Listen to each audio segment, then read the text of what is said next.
पालघर लोकसभा क्षेत्र से उम्मीदवारी नहीं दिए जाने से सांसद राजेंद्र गावित बेहद नाराज है और उन्होंने चुनाव प्रचार से दूर रहना ही पसंद किया है। इसी बीच राजेंद्र गावित की नाराजगी की चर्चा के बीच आज वह भारतीय जनता पार्टी में शामिल हो गए।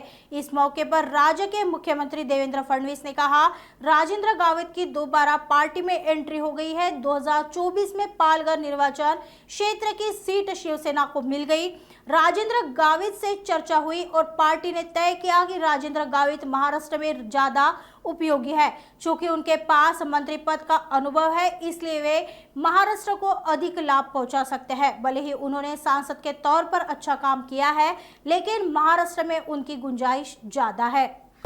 गावित साहेब हे आपल्या सगळ्यांना कल्पना आहे की पालघरचे खासदार आहेत आणि भारतीय जनता पार्टीच्या माध्यमातून पुन्हा एकदा आपल्याला आहे। मी बावनकुळे साहेबांना गावित साहेबांचं या ठिकाणी दुपट्टा देऊन भारतीय जनता पार्टीमध्ये स्वागत करावं। भारतीय जनता पक्षामध्ये प्रवेश झाला किंवा पुनर्प्रवेश झाला असे डॉक्टर राजेंद्र गावित जी। आपल्या सर्वांना कल्पना आहे की 2018 साली पालघरच्या बाय इलेक्शनमध्ये डॉक्टर राजेंद्र गावित हे भारतीय जनता पक्षाचे खासदार म्हणून निवडून आले होते। 2019 साली ज्यावेळी शिवसेनेशी आमची युती झाली, त्यावेळी शिवसेनेने त्या ठिकाणी पालघर सीट आम्हाला द्या अशा प्रकारची अट ठेवली होती। त्यावेळी पालघरची जागा आम्ही त्यांना दिली। त्यानंतर त्यांनी आम्हाला सांगितलं की उमेदवारासहित द्या, आम्हाला उमेदवारी पाहिजे आहेत।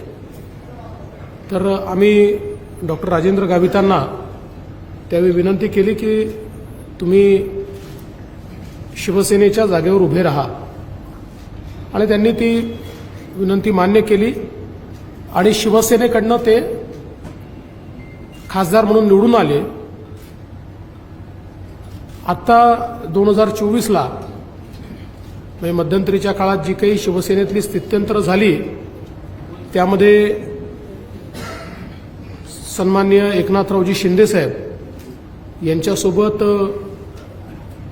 गावित साहेब हे त्या ठिकाणी राहिले, आणि आता 2024 साली पालघर मतदारसंघामध्ये पुन्हा एकदा ही जागा भारतीय जनता पक्षाला मिळाली।